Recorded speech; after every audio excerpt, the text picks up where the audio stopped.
या कुन्देन्दुतुषारहारधवला या शुभ्रवस्त्रावृता या वीणावदण्डमण्डितकरा या श्वेतपद्मासना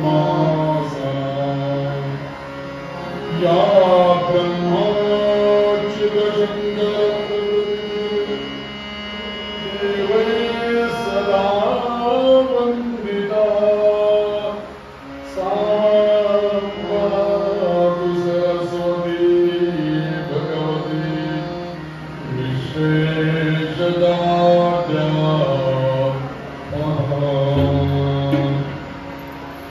या देवी सर्वभूतेषु शक्तिरूपेण संस्थिता नमस्तस्यै नमस्तस्यै नमस्तस्यै नमो नमः या देवी सर्वभूतेषु शान्तिरूपेण संस्थिता नमस्तस्यै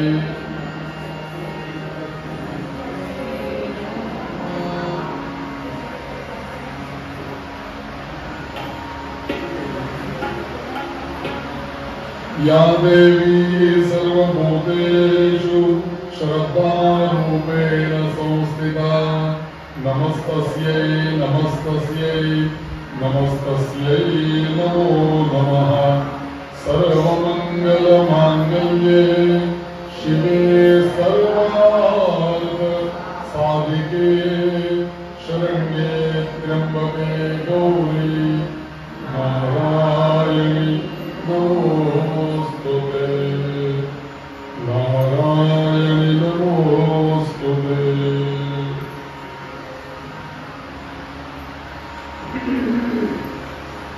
नमस्ते शरण्ये शिवे सानुकंपे नमस्ते जगद्व्यापिके विश्वरूपे नमस्ते जगद्वन्द्यपादारविन्दे नमस्ते जगत्कारिणि त्राहि दुर्गे नमस्ते जगच्चिन्त्यमानस्वरूपे नमस्ते महायोगिनी ज्ञानरूपे नमस्ते नमस्ते सदानन्दरूपे नमस्ते जगत्कारिणि त्राहि दुर्गे शरणमस्ते सुराणां सिद्धविद्याधराणां मुनिमनुजपशूनां मुनिमनुजपशूनां दस्युभिस्त्राहितानां दुर्मतिगृहगतानां व्याधिविपीडितानां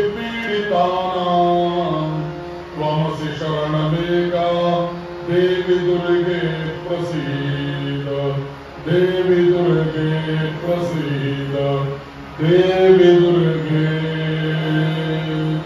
प्रसीद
पद्मिनी वैष्णवी माता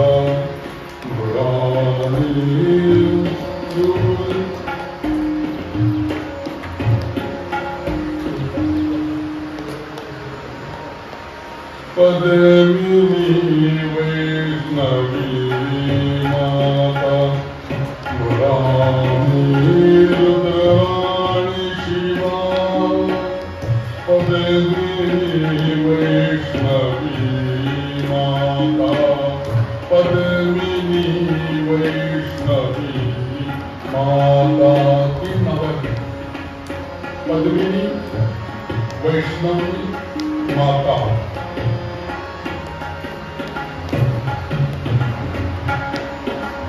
पद्मिनी वैष्णवी माता पद्मिनी वैष्णवी पद्मिनी वैष्णवी माता मुरारी रुद्राणी शिवा मुरारी रुद्राणी शिवा पद्मिनी वैष्णवी माता मुरारी रुद्राणी शिवा कोणाला रेकॉर्डिंग करायचं त्यांनी नावं लिहून तरी घ्या रेकॉर्डिंग करून घ्या तुम्हाला नवरात्रामध्ये 10 दिवस जे देवीचं नामस्मरण करायचं त्याच्याकरता ही सर्व नावं उपयुक्त आहेत पद्मिनी वैष्णवी मुरारी रुद्राणी शिवा अशी 5 नावं आहेत एकंदरीत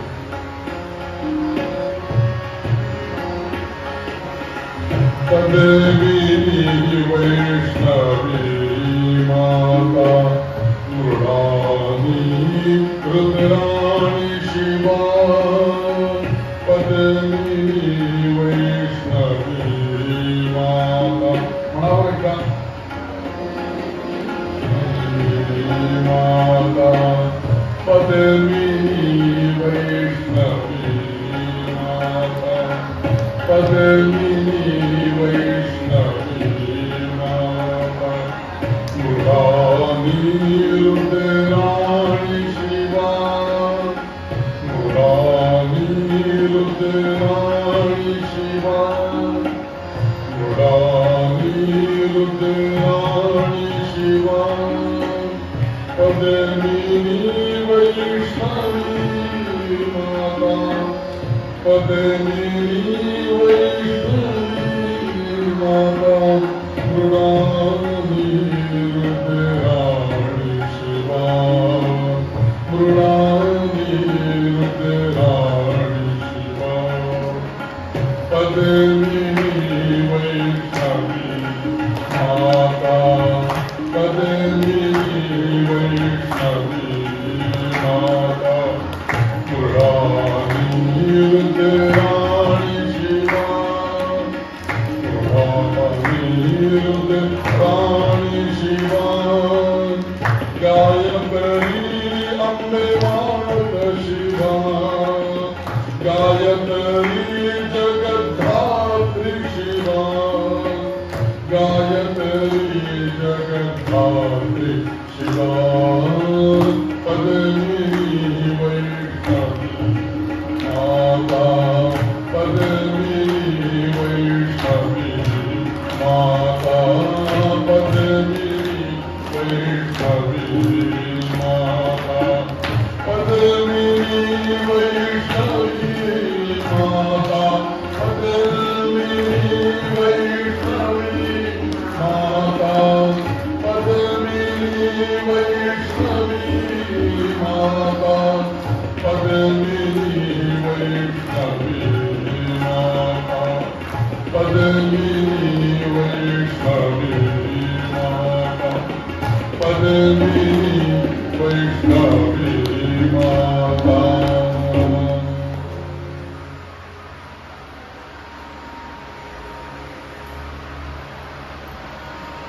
या रागाचं नाव पण चारुकेशी असं आहे नेहमी देवीचं संकीर्तन करताना एक असा प्रयास आहे म्हणजे मी कायम असा विचार करताना असा विचार करतो की प्रत्येक रागाला त्याचं एक हे आहे काय त्याला म्हणतात प्रकृती आहे प्रत्येक रागाची वेगवेगळी. काही राग हे आक्रमक आहेत, काही राग एक धीर गंभीर आहेत, काही राग एक शृंगार रस प्रधान आहे, काही राग हे वीर रस प्रधान आहे. तर ते राग आपण त्याच्या वेळेला तिथे वापरले पाहिजे. पण जिथे तुम्हाला भक्ती करायची आहे, मातेच्या जवळ अगदी लढवाळपणे राहायचं आहे. आपण आईच्या जवळ कसं जातो, आईच्या खुशी, असा जर का आपल्याला प्रेम आणि वात्सल्याचा जर का संयोग पाहिजे असेल तर त्याला तर तसे स्वर घेतले पाहिजे. म्हणून हा चारुकेशी नावाचा राग आहे. या रागातलं अतिशय सुंदर तुम्हाला लक्षात ठेवण्याचं म्हणजे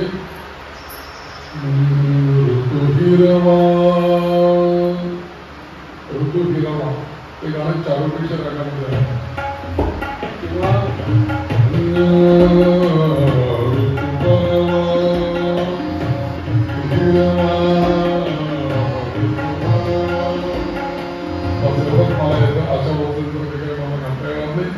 पण अजून एक म्हणजे हे सुरांनो चंद्रभा हे सुद्धा गाणं याच रागातलं.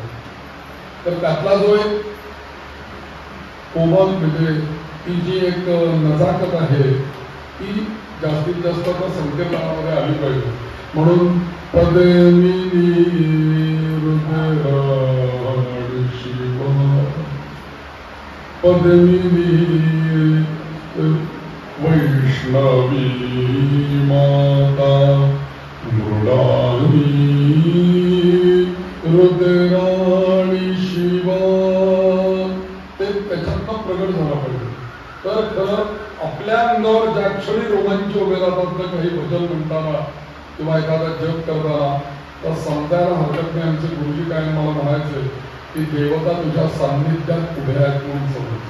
त्याशिवाय अंगावर रोमांच येणार नाही, कुठून येणार. असा अनेक वेळेला अनुभव येतो आपल्याला. मला आत्ता सुद्धा अंगावरती तो स्वर आला की ते हे होतच. तर देवता आपल्या सान्निध्यातच असतात, फक्त त्यांना आपल्याला प्रगट करावं लागतं. भाव आपल्या ठिकाणी असतोच, व्यक्त होणं आवश्यक आहे ना. आमच्या हात पुष्कळ भक्ती, पण ती व्यक्त कशी होणार. व्यक्त होण्याकरता तर भजन संकीर्तन पूजा या सगळ्या गोष्टी आहेत त्या भगवंताच्या विषयी प्रेम करण्यासाठी आहेत.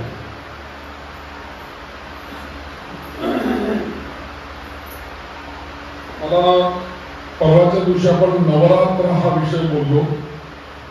ज्यांना कोणाला लिहून घेण्याचं त्यांनी लिहून घ्या. नवरात्र या विषयी अजून थोडंसं काही बोलावंसं वाटलं मला, म्हणून 5-10 मिनिटं पहिल्यांदी नवरात्र या विषयी बोलून घेतो आणि मग आपण मूळ विषयाकडे घेऊया. सर्व श्रोत्यांना वंदन, आयोजकांना वंदन. मंगलमूर्तीच्या चरणी नतमस्तक होतो, जगदंबेच्या चरणी नतमस्तक होतो. सर्व शक्तींना नमस्कार आणि आजचं विवेचन प्रारंभ करूया. परवाच्या दिवशीच्या अध्यायामध्ये आपण असं ऐकलं की नवरात्राचं फार मोठं महत्व आहे देवीच्या उपासनेमध्ये. मग नवरात्र कोणी केलं तर नवरात्र प्रत्यक्ष श्रीरामांनी केलं. रामांनी नवरात्र केलं म्हणून रावणाचा वध करण्याचं सामर्थ्य रामांना दिलं गेलं. नवरात्र भगवान महाविष्णूंनी केलं, नवरात्र रामांनी केलं. अशा अनेक ऋषीमुनींनी ते नवरात्र केलेलं आहे. आणि महर्षी व्यासांनी नवरात्र केलेलं आहे. जन्मेजयाने नवरात्र केलंय. वसुदेव देवकीने नवरात्र केलेलं आहे अगदी पहिल्याच कथेमध्ये.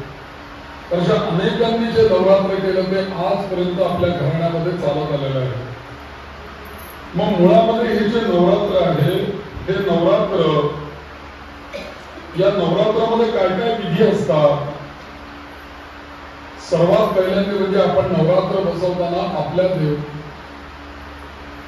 देवघर जे आहे आपलं, जिथे आपण नवरात्र बसवणार आहोत, जे आपल्या घरातले देव आहेत, या देवतांच्या मूर्तींचं उद्वार्जन करावं. बरं का, उद्वार्जन असा शब्द आहे, लक्षात ठेवा. उद्वार्जन, देवतांचं उद्वार्जन करावं म्हणजे काय तर आपल्याकडे चांदीच्या मूर्ती देवघरात असतात, पितळेच्या असतात, तांब्याच्या असतात, पंचधातूच्या असतात. या सगळ्या मूर्ती अमावस्येच्या दिवशी म्हणजे आजच्या दिवशीच सगळ्या देवतांना स्वच्छ करताना काय वापरावं, मग लिंबू वापरावं, मीठ वापरावं, चिंच वापरावी, हे वापरून त्या मूर्ती स्वच्छ लखलखीत घासून घ्याव्या, लखलखीत कराव्या, जी समई आपल्याला लावायची ती समई लखलखीत करून घ्यावी, देवघर स्वच्छ झाडून पुसून घ्यावं.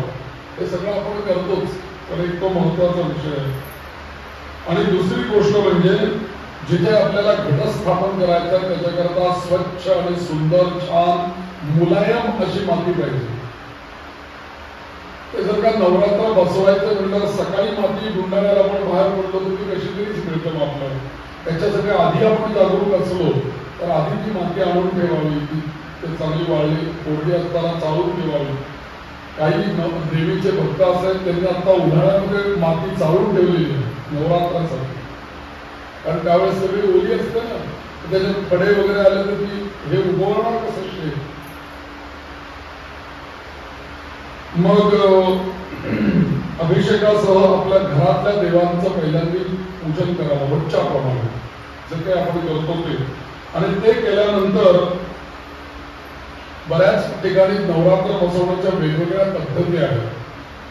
जसं रामांना सांगितलं गेलं की तुम्ही काय करा, एक यंत्र तयार करा आणि ते यंत्र स्थापन करा. आता सध्याच्या काळामध्ये बऱ्याच ठिकाणी आपण काय करतो तर विड्याच्या पानांनी तयार केलेल्या पीठावरती आपण देवी स्थापन करतो. मग त्याला आपण घरातल्या देवीचा ताक घेतो किंवा अष्टभुजा किंवा 18 हातांची दुर्गा, जी कुठली आपल्या घरामध्ये देवी असेल ती, काहीच नसलं तर अन्नपूर्णा अशी आपण ती देवी घेतो. ती पण स्वच्छ मूर्ती असलेली असते, ती आपण त्या याच्यावरती स्थापन करतो. आणि ती प्रतिमा स्थापन करून त्याच्यावरती आपण माळा बंधन करतो. ही सगळी आणि त्याच्यानंतर माध्यान्नी म्हणजे दुपारच्या वेळेला महानैवेद्य आपण देवीला दाखवून त्याची आरती करतो. आरती करायला पाहिजे. आणि त्याच्यानंतर प्रथेनुसार आपल्या घरामध्ये दंपती पूजन, कुमारिका पूजन हे नवरात्रामध्ये अवश्य झालं पाहिजे. आणि लक्षात ठेवा, सप्तशतीचे पाठ ज्यांना शक्य आहे त्यांनी करावे किंवा वर्षातून एकदा. मी तुम्हाला त्याच्या पुढचं एक सांगतो की समजा आमच्याकडे नवरात्र बसत नसेल तरी सुद्धा काही हरकत नाही. 2 गोष्टी आपल्याला करता येतात. एक तर आपल्या कुलदेवतेचा फोटो आपल्याकडे असतो, तो एका पाटावर मांडून ठेवा, त्याला हार घाला, त्याची रोज त्या फोटोची पूजा करा, काही हरकत नाही. अखंड दिवा ठेवू शकतो आपण कुलदेवतेकरता, नवरात्र नसेल आपल्याकडे. आणि आपल्या कुटुंबापुरतं, आपल्या वास्तूपुरतं आपलं कल्याण व्हावं या हेतूने आपण आपल्या घरामध्ये सप्तशतीचे पाठ वाचवून घ्यावे, अतिशय आवश्यक आहे. कारण सप्तशतीचं चरित्र हे भगवती जगदंबेचं चरित्र आहे आणि ते वीररसाने ओतप्रोत आहे. आपल्या सनातन धर्माच्या रक्षणाच्या करता इथून पुढच्या काळामध्ये, नव्हे आत्ताच्या सुद्धा काळामध्ये आणि मागे सुद्धा रक्षणाकरता अनेक वीररसांची आवश्यकता आहे. तो वीररस आपल्या घरामध्ये येणार कसा? अन्यायाविरुद्ध उभं राहण्याची जी काही मनोवृत्ती आहे ती आपल्या घरामध्ये तयार कशी होणार, तर त्याचा किती तयार होण्याकरता हे जगदंबेचं चरित्र आपल्या घरामध्ये वाचलं, याचं नाव सप्तशतीचे पाठ आहे. ते प्राकृत पुस्तक एक मिळतं, ते वाचत चला. ते वाचायला सोपं आहे, ओळीबद्ध आहे, ते घरामध्ये वाचा. पण ते प्राकृत म्हणजे मराठी भाषेमध्ये आहे, पण सप्तशतीचा जो मूळ संस्कृत पाठ आहे तो पण होणं आवश्यक आहे. कारण ते मंत्र आहेत आणि हे जे प्राकृत आहे ते त्याचं भाषांतर आहे. ते वाचल्याने आपल्याला पुण्य मिळतं नाही असं नाही, पण मूळ संस्कृत उच्चारणाने अनेक व्हायब्रेशन जे निर्माण होतात त्याचा परिणाम आपल्या घरातली नकारात्मक शक्ती कमी होते. म्हणून सप्तशतीचं पारायण हे मूळ संस्कृत श्लोकांचं आपल्याकडे, भले संपूर्ण 10 दिवसात एक ब्राह्मण बोलवा, एकदा वाचा, जमलं तर कमीत कमी रोज एक, या पद्धतीने जर का आपण मोजलं तर 10 पाठ होतात. आणि हवन तर्पण मार्जन आपण करणार नसू तर त्याच्याकरता 2 पाठ एक्स्ट्रा वाचायचे, म्हणजे 12 पाठ वाचले की आपलं अनुष्ठान पूर्ण होतं. म्हणजे एकाच वेळेला बसून 12 वाचले काय आणि 10 दिवसामध्ये रोज एक पद्धतीने 12 वाचले काय, अनुष्ठान होणं खूप गरजेचं आहे. समजा अश्विनामध्ये नुसतं नवरात्र झालं, पाठ जमले नाही, चैत्रामध्ये फक्त पाठ करा, त्यानिमित्ताने ती देवीची सेवा होईल. चैत्रामध्ये नाही जमले, अश्विनामध्ये काही जमलं नाही, मग पौषामध्ये नवरात्र येतं शाकंभरीचं, त्यावेळेला कुमारिका पूजा वगैरे करून घ्या. 3 तर नवरात्र आपल्याला माहिती आहे. पण कुलधर्म कुलाचारामध्ये अजिबात अंतर ठेवू नका, ते बुडवू नका, ते टाळू नका, कारण ते सांभाळणं गरजेचं आहे. जसं होईल तसं करा, पण करा, आवश्यक आहे ते. आपण एवढं देवी भागवत या ठिकाणी श्रवण करतोय, त्याचा आपल्याला काहीतरी पुण्य मिळालं पाहिजे. यातला हा आपण संदेश घेऊन जाऊया की आपल्या घरात आपल्या हातून कुलदेवीची सेवा झाली पाहिजे. म्हणून मी हे जे मंत्र देतोय ना तुम्हाला वेगवेगळे, त्याच्याकरता देतोय. पुढच्या वर्षी नवरात्र झाल्यानंतर आपण कदाचित भेटलो तर तुम्ही मला सांगितलं पाहिजे की बाबा आम्ही या मंत्रांची रोज मला केली बरं गुरुजी. तो खरा आनंद आहे. भक्तीचा प्रसार असा व्हायला पाहिजे. राखून ठेवून काय करायचं, दिलं पाहिजे ना सगळ्यांना.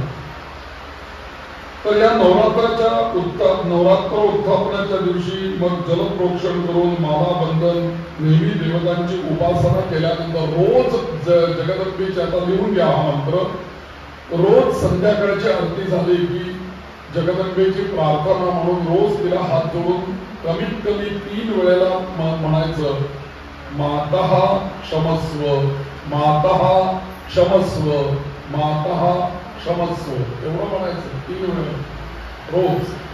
काही चुकलं असेल आई तर मला माफ कर ग, माझ्या पद्धतीने मी तुझी सेवा करते म्हणून मातः क्षमस्व, अशी तिची रोज प्रार्थना करावी. आता या आचार पालन जे काही नवरात्रामध्ये जे काही सांगितलेलं आहे, या आचारामध्ये आपण आत्ताच्या काळामध्ये काय काय पाळू शकतो. मी एक सहज विचार केला, काय पाळू शकतो आता आपण आत्ताच्या काळामध्ये. आपण नवरात्र या संपूर्ण 9 दिवसाच्या काळामध्ये पुष्कळ नियम दिलेले आहेत त्यांनी, काय काय करता येईल तुला.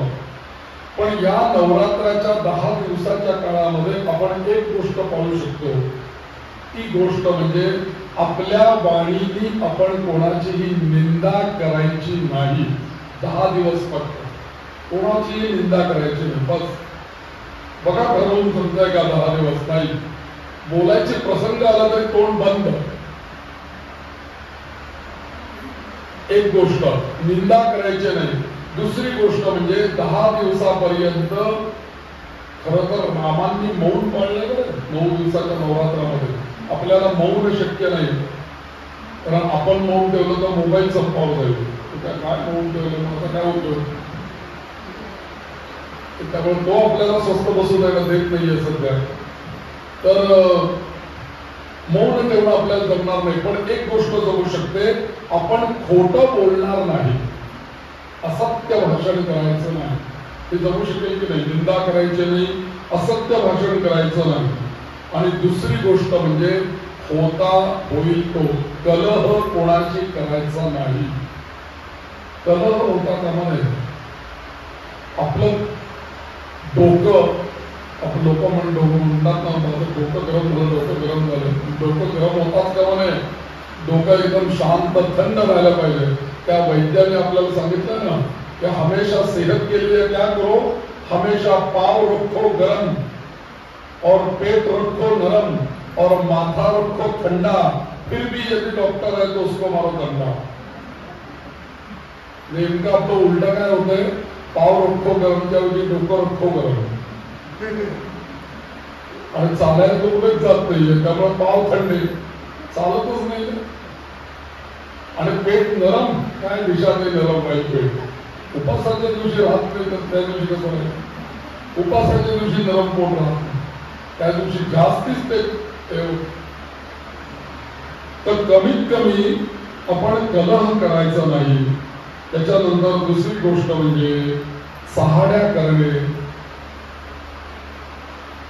ह्या गोष्टी करायच्या नाही. कमीत कमी वाणीचं तप आपण करू शकतो की नाही. आपल्या मनात जर का असं काही बोलायचं आलं ना तर लगेच जगदंबेचं नाव घ्या. बघा तुम्ही परत काय करतो, नुसतं जगदंब जगदंब जगदंब एक नाव लिहून घ्या लगेच.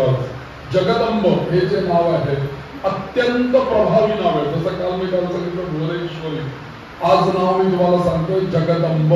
आणि आज जे आता आलेले नाही आहेत हजर, त्यांना हे नाव सांगा बरं. नाही तर मला नवीन जर का लोक आले तर मला आठवण करा ती नावं परत एकदा. मी सांगेन, कारण हे लोकांना पोहोचवायचं आहे. आपण ते जगदंब या नावामध्ये एवढं सामर्थ्य आहे. रोज रात्री नवरात्रामध्ये नव्हे, रोजच आजपासून रोज सुरुवात करा. कमीत कमी 11 वेळेला तरी जगदंब म्हणा, 28 वेळेला जगदंब म्हणा, 108 वेळेला जगदंब जगदंब जगदंब म्हणा. परिणाम काय होईल? आपल्या आईची प्रार्थना अशी जगदंब नावामध्ये या देवी भागवत आपल्याला सांगते, अपराध शतं कृत्वा, अपराध शतं कृत्वा. 100 अपराध आपल्याकडनं जर का झालेले असतील आपल्याकडनं चुकून, आणि होतात तर 100 काय 1000 आपल्याकडनं अपराध होतात. त्या आपण अपराध करायला कमी नाही, आपण भरपूर अपराध होतात आपल्याकडे. अपराध शतं कृत्वा जगदंबेति योच्चरेत. 100 अपराध केले आणि नुसतं म्हटलं जगदंबा जगदंब जगदंब जगदंब जगदंब म्हटलं आपण 100 वेळेला, होईल काय? जगदंबेति योच्चरेत यां गतिं समवाप्नोति. अशी काही तुम्हाला पुण्य प्राप्त होईल. नताम ब्रह्मादय सुराः. याचं वर्णन ब्रह्मादी देव सुद्धा करू शकत नाही, इतका हा जगदंब मंत्र पॉवरफुल आहे. कशा करता? पापनाशना करता. म्हणाने रोज 100 वेळेला जगदंब. तुम्हाला माहिती आहे, छत्रपती शिवाजी महाराज आणि संभाजी महाराज मृत्यूपर्यंत संभाजी महाराजांनी जगदंब जगदंब जगदंब सोडलंच नाही. फार देहाचे तुकडे होतोपर्यंत जीभ कापली औरंगजेबाने तरी जगदंब जगदंब चालूच चालू. म्हणून धर्मवीर असं त्यांना म्हणतात, आणि छत्रपती शिवाजी महाराज असं म्हणतात त्यांना. त्यांच्या मुखामध्ये कायम हा शब्द होता. तुम्ही सिरियल बघितली तरी त्याच्यात दाखवलं बघा, जगदंब जगदंब. हे जगदंब कुठून आलं? हे देवी भागवतात आलं. म्हणून कलह करणे. त्याच्यानंतर दुसरी गोष्ट म्हणजे एवढ्या गोष्टी जरी पाळल्या तरी सुद्धा एक प्रकारचं आपलं वाणीचं तप होईल. काल मी तप सांगितलं, अहो महिषासुर सुद्धा तप करतोय. आपल्या तप करायला काय? आपण करू ना वाणीचं तप. या बाबतीमध्ये सगळ्यांनी दक्ष असावं. या सगळ्या गोष्टींमध्ये बाकीचे नियम जरी आपल्याला जमले न जमले तरी हे नियम आपण नक्की पाळू शकतो. आणि दुसरी गोष्ट, काही काही आचार जे काही आहेत ते पण आपण करू शकतो. कांदा लसूण न खाणं, बहुतेक सगळे खातच नाहीत त्या काळामध्ये. त्याच्यानंतर केश कर्तन करू नये त्या नवरात्रामध्ये असं सांगितलं. त्याच्यानंतर काय त्याला म्हणतात, ब्रह्मचर्याचं पालन करावं असंही सांगितलेलं आहे. उपवास करावा, जमलं तर 1 दिवस, जमलं मी काल तिथी पण परवाच्या दिवशी सांगितलंय, जमलं तर रोज नाही तर कमीत कमी उठता बसता नाही तर मधल्या 3 तरी उपवास करायचे. आता समजा जर का नवरात्र चालू असताना जर का आम्हाला सूतक आलं तर काय करायचं असा प्रश्न पडतो. समजा कोणी आपल्या 10 दिवसांच्या याच्याबद्दल कोणी गेलं आणि आम्हाला सूतक आलं, नवरात्र बसलेलं, काय करायचं अशा वेळेला? तर अशा वेळेला घटस्थापना जर का झाली असेल तर उपवास वगैरे जे काही आहेत व्रताचार हे चालू ठेवावे, उपवास करावा, काय हरकत नाही त्याला. पण अशौच प्राप्त झाल्यानंतर समजा जर का नवरात्रामध्येच कधी जर का अशौच संपत असेल तर मग त्याच्यानंतर तुम्ही स्नान वगैरे करून शुद्धी करून घटस्थापना करून पुन्हा उरलेले दिवस नवरात्र पुढे कंटिन्यू करू शकता. पण मात्र नवरात्राच्या महोत्सवाच्या मध्येच, नवरात्र महोत्सव 10 दिवसाचा मध्ये जर का आला तर आपण काहीच करू शकत नाही. मग अशा वेळेला आपल्या गोत्राच्या वेगळ्या गोत्राचा की ज्याला सूतक नाही अशी व्यक्तीला बोलून तुम्ही ते पार पडू शकता. अन्यथा आपल्या घरामध्ये जो अविवाहित मुलगा असतो त्याच्याकडनं तुम्ही ते सगळं करू शकता. ब्रह्मचारी जो आहे त्याला सूतक नसतं, तर त्यामुळे त्याच्याकडनं तुम्ही, पण त्याला एक अट आहे की मग सूतक जर का असेल तर मग कोरडा नैवेद्य दाखवावा, पण ते टाळू नये. असे प्रसंग येतात ना, म्हणून मी तुम्हाला सांगतो. आणि दुसरी गोष्ट, समजा नवरात्र चालू असताना जर का असं काही लिहायला तर कुठल्या तरी ब्राह्मणाकरवी उरलेलं व्रत ते पूर्ण करून घ्यावं किंवा आपल्याला परिवारातल्या कोणीतरी ते पूर्ण करून घ्यावं, त्याच्याकडनं ते करून घ्यावं. आणि दुसरी गोष्ट, उपासामध्ये कधी खंड पडू नये. आणि दुसरी गोष्ट म्हणजे समजा नवरात्रामध्ये जर का आपल्या कोणाचं श्राद्ध येत असेल तर काय करायचं? खरं तर नवरात्राचा जो पहिला दिवस आहे ना तो पहिला श्राद्धाचाच दिवस आहे बरं का. त्या दिवशी कुठलं श्राद्ध असतं? मातामह श्राद्ध असतं. मातामह श्राद्ध म्हणजे काय? आपल्या आईच्या वडिलांचं श्राद्ध मुलांनी करायचं असतं, नातवानी करायचं असतं. म्हणजे मी आहे तर माझी आई, तिचे वडील, त्यांचं श्राद्ध करण्याचा दिवस म्हणजे नवरात्रातला पहिला दिवस. हा पहिला दिवस मातामह श्राद्ध करण्याचा आहे. आणि समजा जर का नवरात्रामध्ये जर का श्राद्ध आलं तर ते श्राद्ध त्या नेहमीप्रमाणे आपल्या तिथी ज्या काही येतील त्याप्रमाणे ते करून करावं. नवरात्र म्हणून श्राद्ध टाळावं असं नाही, ते केलं पाहिजे. अशा पद्धतीने मला जे काही त्याच्यामध्ये एक तुम्हाला सांगावं असं वाटलं त्या गोष्टी मी तुम्हाला सांगितल्या. तर आपण पुढे जाऊया. आता एक 2 मिनिटं संकीर्तन करू आणि पुढ्याचा कथा सुरू करू. आणि जे तुम्हाला प्रश्न आलेले आहेत तर का याची पण मी उत्तर द्यायला नाही. मी बघितलेच काल ते सगळे. ओम जय दुर्गा देवी जय दुर्गा, जय दुर्गा देवी जय दुर्गा, जय दुर्गा देवी जय दुर्गा, जय दुर्गा, जय दुर्गा देवी जय दुर्गा, जय दुर्गा देवी जय दुर्गा देवी जय दुर्गा, जय दुर्गा देवी जय दुर्गा, जय दुर्गा देवी जय दुर्गा,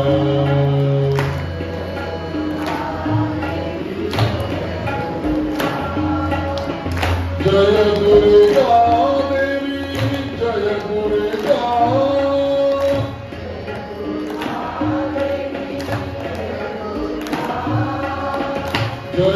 दुर्गा देवी जय दुर्गा, जय दुर्गा देवी जय दुर्गा, जय दुर्गा देवी जय दुर्गा,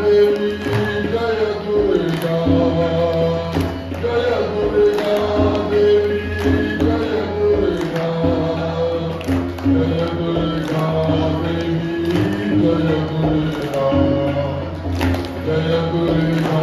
देवी जय दुर्गा, जय दुर्गा देवी जय दुर्गा, जय दुर्गा देवी जय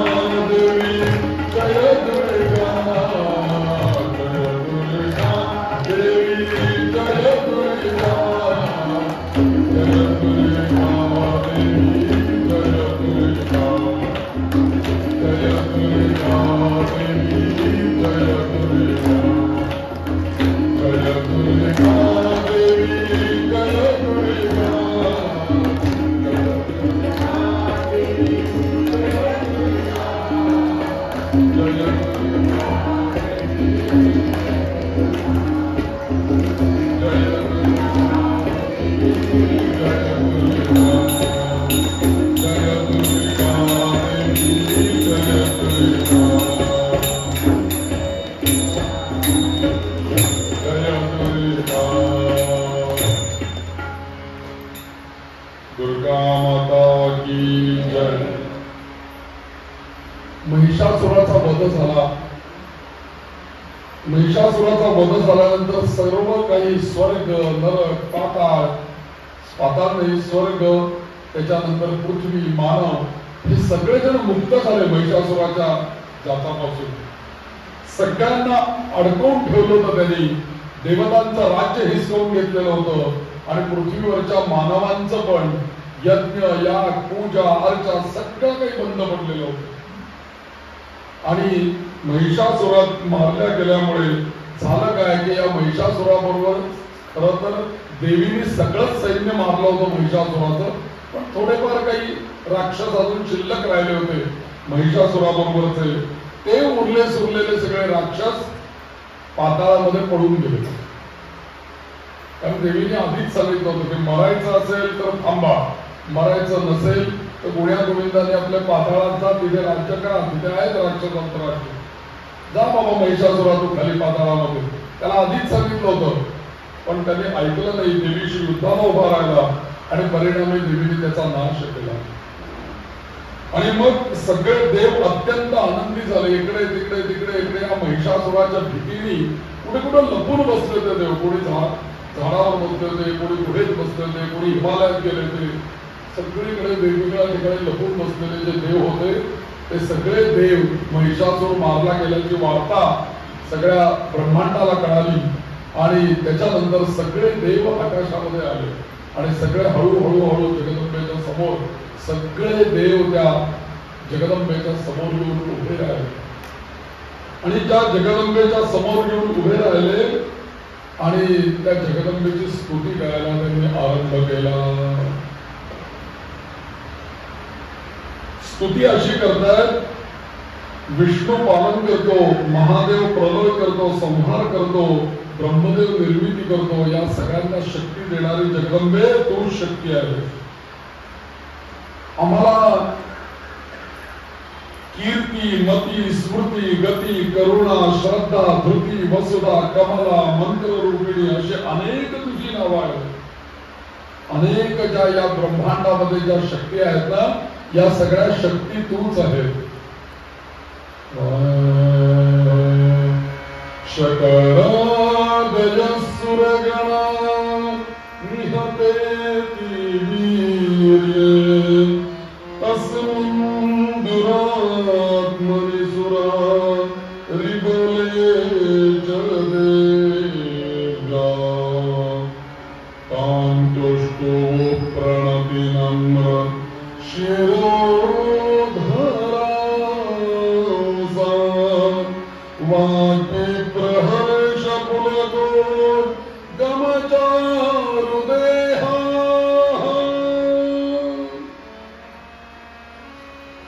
अशी स्तुती केली. ही सगळी संस्कृत स्तुती आहे, पण या स्तुतीचा एकच सारांश सांगणार एक गीत आहे. त्याची दोन कडवी मी तुमच्या समोर म्हणतो, म्हणजे देवीने काय स्तुती केली असेल हे आपल्या लक्षात येईल. ओ कोटी कोटी रूपे तुझी, बघा माहिती, कीर्ती, मती, स्मृती, गती, करुणा, किती रूप आहेत. कोटी कोटी रूपे तुझी, कोटी सूर्य चंद्र तारे, कोटी कोटी रूपे तुझी, कोटी सूर्य चंद्र तारे, कोटी कोटी रूपे तुझी, कोटी सूर्य चंद्र तारे. कुठे कुठे शोधू तुला, कुठे कुठे शोधू तुला, तुझे अनंत देवारे. कोटी कोटी कोटी सूर्य चंद्र तारे, कोटी कोटी रूपे तुझी, कोटी सूर्य चंद्र तारे, कोटी सूर्य चंद्र तारे. देव म्हणतात की आता स्वाहा पण तूच आहेस आणि स्वधा पण तूच आहेस ग. स्वाहा स्वाहा जे तुम्ही यज्ञ करताना म्हणतात ना, ते स्वाहा म्हणजे देवी आहे. श्राद्ध करताना म्हणतात स्वधा स्वधा स्वधा, ती कोण आहे? देवी आहे, जगदंबा. तिची जर का कृपा नसेल तर श्राद्ध पण होणार नाही आणि तिची कृपा नसेल तर यज्ञ पण होणार नाही. कारण कशी आहुती देणार देवता?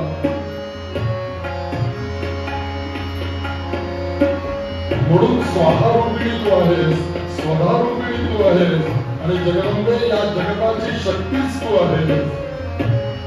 आमच्या ठिकाणी असलेली मती, बुद्धी ही तूच आहेस. इतकंच नव्हे तर या जगामध्ये जर का दया म्हणून जे आहे ना, दया प्रत्येक जीवाच्या ठिकाणी दया आहे. ती दया दुसरी तिसरी कोणी नसून देवी तूच आहेस. बीज अंकुरेगा खाली तिथे तुझा वास, बीज अंकुरेगा खाली. अगदी अगदी अशी स्तुती आहे देवीची. बीज अंकुरेगा खाली तिथे तुझा वास, तुझा स्पर्श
जगदंबेची स्तुती या गाण्यामध्ये बरोबर आलेली आहे. कोटी कोटी रूपे तुझी, कोटी सूर्य चंद्र तारे.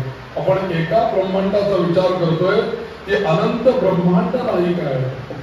अनंत ब्रह्मांड नायिका आहे जगदंबा. अशा या देवीची स्तुती केली आणि देवीची स्तुती केल्यानंतर देवी म्हणाली की बाळांनो, आता देव म्हणजे सगळे तिची बाळच नाहीत का? आणि ती माता नाही का, जगदंबा आहे ना ती. अंबा म्हणजे आई, अंबेच पुढे झाला अम्मा. ते अम्मा म्हणजे आई. ते अंबा मूळ आहे तर त्याचा अम्मा झालं आई. तर म्हणाले बाळांनो, तुम्ही काय काळजी करता? तुम्हाला कधीही तुमच्या जीवनामध्ये कोणत्याही प्रकारचा त्रास होऊ दे, तुम्ही फक्त माझी आठवण करा. मी आहे ना, तू काय काळजी करतो? या देवांना तिच्या बोलण्यामुळेच एकदम धैर्य आला. अरे वा, आई आहे आमच्या मागे. तेवढा आधार वाटतो की एखाद्या मुलाला, बाळा जा रे भाऊ परीक्षेला, मी आहे ना, तू काय काळजी करू नको, व्यवस्थित पेपर लिहा, परीक्षा दे. तेवढा आधार वाटतो मुलाला. तर त्यामुळे तुमच्या समोर कोणतंही घोर संकट जरी आलं तरी सुद्धा चिंता करू नका.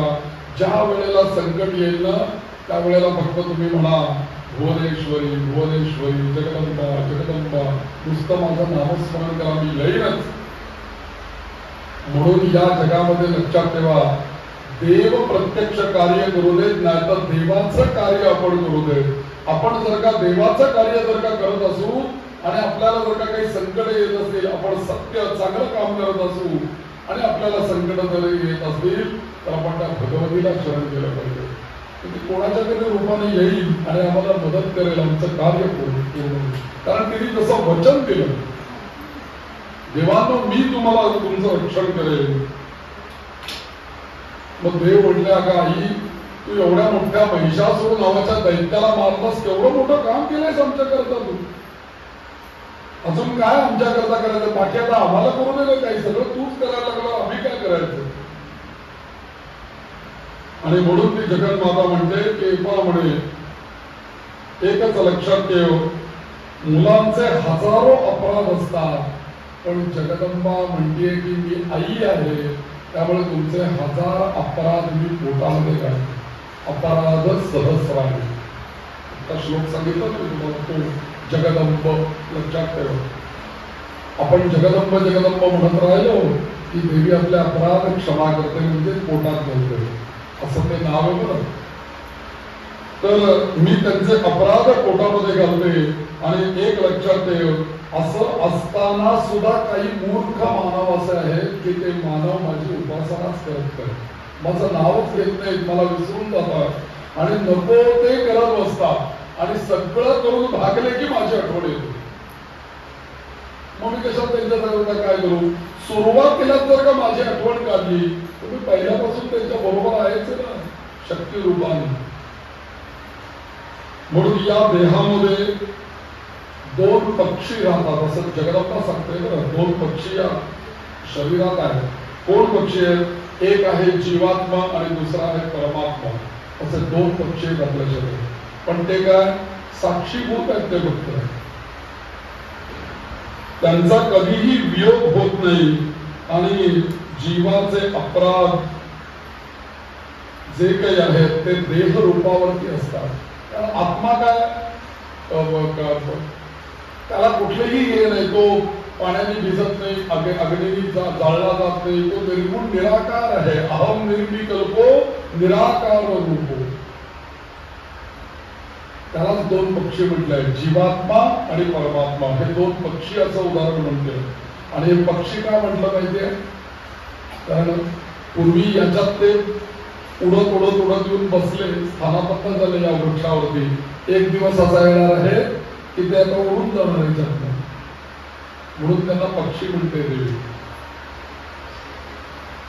आणि म्हणून दुर्लभ असा जेव्हा तुम्हाला नरदेह प्राप्त होतो, मानवाचा देह प्राप्त होतो, तेव्हा असा जर का देह तुम्हाला माझ्या कृपेने मिळालेला आहे, तर तन मन आणि धन आणि कर्म या सगळ्यांनी तुम्ही जगदंबेची सेवा करा, आईची सेवा करा. ज्यांना तन मन आणि धन आणि कर्म या 4 गोष्टींनी देवी म्हणते माझी सेवा करा.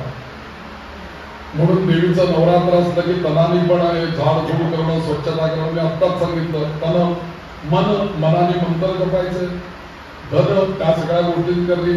किंवा असा काही यज्ञ किंवा असं काही सप्ताह काही चाललेला असेल तर याचा जो काही आयोजनाचा काही जो काही हे असतो तिथे आपण काही दानधर्म करावा. लक्षात घ्या, जगदंबा म्हणते माझ्याकरता जर का तुम्ही अशा सप्ताहामध्ये देवीच्या यज्ञामध्ये काही दानधर्म केला तर इतर वेळेला केलेल्या दानाचं जर का तुम्हाला 100 पट पुण्य मिळत असेल, तर माझ्या अशा देवी भागवत किंवा माझ्या अनुष्ठानामध्ये जर का तुम्ही येऊन दानधर्म केला तर तुम्हाला त्याचं 1000 पट फल मिळेल म्हणून सांगतो. म्हणून तन मन आणि धन. म्हणून अशा ठिकाणी माझ्या कर्मामध्ये माझं जिथे काम चाललंय तिथे दान धर्म केला पाहिजे, फार मोठं महत्वाचं आहे. कारण कोणी दान धर्म केल्याशिवाय कार्यक्रम उभा राहू शकत नाही, त्याला बळ हे दानाचं लागतंच. आणि शेवटी ती पण लक्ष्मी आहे ना, त्यामुळे महाकाली, महालक्ष्मी, महासरस्वती तिघी जरी एकत्र आल्याशिवाय कर्म उभं राहत नाही. आणि म्हणून अशा सर्व कर्मांनी माझी सेवा करावी. आणि अशी सेवा जी कोणी मानव माझी करत नाही ते मानव नराधम आहेत असं तुम्ही समजा. त्यांना नरकात तरी मी जागा ठेवून गेले सांगता येत नाही. माझी स्मरण केलं तर स्वर्गात जागा ठेवेल, पण त्यांनी माझं जर का काही केलं नाही तर नरकात सुद्धा त्यांना जागा ठेवणार नाही. इतकं म्हणे ते नराधम आहे. अशी तिने स्तुती केली, त्यांना उत्तर पण दिलं. आणि तुम्ही सुखात राहा, मी म्हणजे आपल्या लग्नामध्ये म्हणतो ना पाठ राखीन, तशी देवी म्हणते की मी तुमच्या पाठराखीला आहे असं समजा, सतत आहे तुमच्याकडे, जगदंब जगदंब आहे. म्हणून तुम्ही माझं स्मरण करा, मी तुमचं रक्षण करते. एवढ्याच गोष्टी सांगितल्या आणि देवी अंतर्धान पावली. आणि देवी अंतर्धान पावल्यानंतर पुढे देव आपापल्या कार्यावरती रुजू झाले. आणि मग जन्मेजय आणि व्यास म्हणतात, तुम्ही फार सुंदर गोष्ट महिषासुराचं आख्यान आम्हाला सांगितलं, अजून काही एखादी देवीची गोष्ट आम्हाला सांगता का तुम्ही? की देवीच्या पराक्रमाचं काही वर्णन आहे का? अजून कुठल्या असुरांपासून या देवीने मानवांचं देवांचं रक्षण केलं? आम्हाला एवढं समजलेलं आहे. तेव्हा महर्षी व्यास सांगतात, लक्षात घे म्हणे, जर का ऐश्वर्य संपन्न राजा आणि दरिद्री आणि दुःखी लोकांना जेव्हा तुम्ही एकाच वेळेला पाहता, त्यावेळेला तुम्ही असा निष्कर्ष काढा की ज्यांनी पूर्वजन्मामध्ये सुगंधी फुलं, त्यानंतर बेल यांनी भवानीची पूजा केलेली आहे, तो या जन्मी पृथ्वीवरती राज्य ऐश्वर्य उपभोगतो. भवानीची पूजा कशाने करायची आहे? सुगंधी फुलं आणि बेल. म्हणून त्या ललिता सहस्रनामामध्ये चंपकाशोक पुन्नाग त्याच्यामध्ये. चंपक म्हणजे चाफ्याचं फूल, अशोक पुन्नाग, अशा फुलांनी तिची पूजा करा. आणि या जन्मी पृथ्वीवरती राजा होतो, सुख भोगतो आणि या भारत देशामध्ये जगदंबा जन्माला घालते. काय महत्वाचं काम होतं. म्हणून भारत माता की, कारण ही पण माता आहे ना. आपल्याला जर का असं वाटत असेल की पुढचा जन्म पण आमचा भारतातच यावा, कुठल्या तरी भोगभूमीमध्ये आम्हाला जन्माला घालू नको लागा, आफ्रिकेच्या जंगलात कुठेतरी सिंहवाघांच्या मध्ये, काय उपयोग आहे त्याचा? मग आम्ही जगदंबा म्हणू कसं शकणार? म्हणून आम्हाला भारतात जन्म दिला पाहिजे. आपल्याला भारतात जन्म मिळावाचा वाटायचं असेल तर आपण आपल्या कुलदेवीची उपासना केली पाहिजे, जगदंबेची उपासना केली पाहिजे. आणि म्हणून लक्षात ठेवा, भरतखंडी जन्म होतो, मानवाचा जन्म होतो, पण भारतात जन्माला घातलं देवीने आणि किड्या मुंग्यांच्या पक्षाच्या जन्माला घातलं तरी तिची सेवा होणार नाही. म्हणून भारतात जन्म आणि मानवाचा जन्म असं आम्हाला त्या देवीच्या कृपेने प्राप्त होतं. आणि म्हणून एक लक्षात ठेव, पूर्वी देवी गुप्त झाली आणि गुप्त झाल्यानंतर ती कुठे गेली असं या जन्मेजयाने विचारलं. त्यावेळेला त्यांनी सांगितलं की तुला मी सांगितलं होतं ना, देवीचं नगर कुठे आहे, तिचा लोक कुठे आहे, मणिद्वीप नावाचं तिचं स्थान आहे, त्या मणिद्वीपामध्ये ती जाऊन गुप्त झाली. आणि पुढे पुढे काळ गेला, आपापलं कर्म चाललेलं आहे व्यवस्थित, यज्ञ याग पूजा अर्चा सगळं काही सुरू झालं. आणि हे होता होता एकदम एकेकाळी दोन राक्षस पाताळामधून वरती आले. एकदम अनेक वर्षांनी, म्हणजे त्याच्यानंतर महिषासूर मारला गेल्यानंतर बरीच वर्ष मध्ये गेलेली आहेत. आणि त्या राक्षसांचं नाव होतं शुंभ निशुंभ, असे दोन राक्षस झाले. ते दोघांना सख्य भाऊ होते ना. शुंभ हा मोठा भाऊ, निशुंभ धाकटा भाऊ. आणि अत्यंत वीर होते, प्रचंड दानव सैन्य त्यांच्या हाताशी होतं. आणि ते दोघेही जण मदोन्मत्त झालेले होते. आणि अंबिकेने या दोघांचा नाश व्हावा, या दोघांचा नाश करून या सर्व मानवांचं कल्याण व्हावं, याकरता या शुंभ आणि निशुंभ या दोघांची प्रचंड मोठा असा संग्राम केला. आणि तो मी तुला सांगतो. मग आता हा विचारतो जन्मेजय, म्हणजे हे पाताळातून वरती आले, म्हणजे मूळ कोण आहे, कुठं आले पाताळातून वरती? आणि त्यांनी काय केलं? तेव्हा हा व्यास महर्षी सांगतात की हे पहा म्हणे, व्यास महर्षी असं सांगतात की दोघेही मूळचे शक्ती संपन्न कसे झाले ते तुला सांगतो, आणि कसं त्यांना राज्य मिळालं ते सांगतो, आणि कसं त्यांना अमरत्व प्राप्त होण्याकरता त्यांनी तपश्चर्या केली ही सांगतो. म्हणजे शुंभ निशुंभ पाताळातनं वरती आले. आणि वरती आल्यानंतर त्यांनी पुष्कर नावाचं तीर्थ बघितलं. कुठे आता हे पुष्कर तीर्थ? राजस्थान मध्ये आहे. तिथे ब्रह्मदेवाचं मंदिर आहे की नाही, आपल्या संपूर्ण भारतामध्ये ब्रह्मदेवाचं मंदिर एकमेव ठिकाणी आहे ते म्हणजे पुष्करला. तर त्या पुष्करला ते दोघं गेले आणि त्या पवित्र क्षेत्रामध्ये त्यांनी अनेक वर्ष तप केलं. आणि कोणाची उपासना केली? ओम ब्रह्मणे नमः, ब्रह्मणे नमः, ब्रह्मणे नमः, ब्रह्मणे नमः, ब्रह्मणे नमः, ब्रह्मणे नमः. ब्रह्मदेवांची उपासना केली, कारण तिथे पुष्करांचं ब्रह्मदेवांचं देऊळ आहे. आणि मग ब्रह्मदेव प्रसन्न झाले आणि म्हणाले की काय बाळांनो, काय तुम्ही दोघांनी तपश्चर्या केली, काय पाहिजे तुम्हाला? त्यांनी पहिला प्रश्न ब्रह्मदेवांच्या समोर ठेवला की आम्हाला अमरत्व पाहिजे, आम्हाला कोणाहीकडनं मृत्यू येता कामा नये. तर ते म्हणाले, ब्रह्मदेव म्हटला की अरे मृत्यू येता कामा नये, घटनेमध्ये असं काही नाहीये मृत्यू अमरत्व प्राप्त करून द्यावा कोणाला म्हणून. घटनेमध्ये कसं आहे की जो जन्माला येतो त्याला मृत्यू एक ना एक दिवशी येणारच, बघ कोणी असू दे. तर त्यामुळे मला नाही बाबा तुला असं देता येणार, अमरत्व नाही देता येणार. मग ते म्हणाले ठीक आहे, काय हरकत नाही. या सृष्टीमध्ये तुम्ही देवांचे ईश्वर आहात म्हणून आम्ही तुम्हाला मागतो की एक लक्षात घ्या, आम्हाला मरण जर का द्यायचंच असेल तर आम्हाला स्त्रीच्या हातनं मरण द्या. आणि एकमेकांकडे बघून हसले. ब्रह्मदेव पण त्यांच्याकडे कुतूहलाने बघायला लागला, अरे तुम्ही असं कसं मागताय?